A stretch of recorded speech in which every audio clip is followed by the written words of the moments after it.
Hey everyone, good evening. It's Scott at Scott Trades on Twitter with StockMarketMentor.com and your chart of the day. Want to take a look at Fortinet? This is ticker FTNT.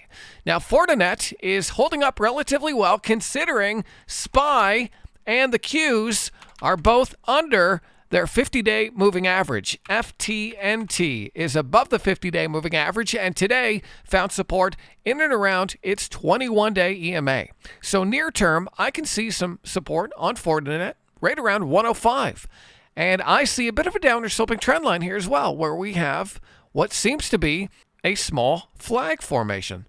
So Fortinet is waving the flag, and to get into a stock like this, what I need to see is some positive price action, bringing it above some of these previous highs, like this level at around 111.30.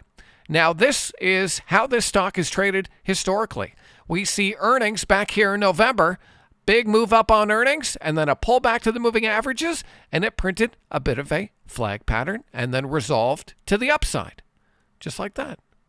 So I'm wondering, does Fortinet do this thing again? Does it play out the same way it did before?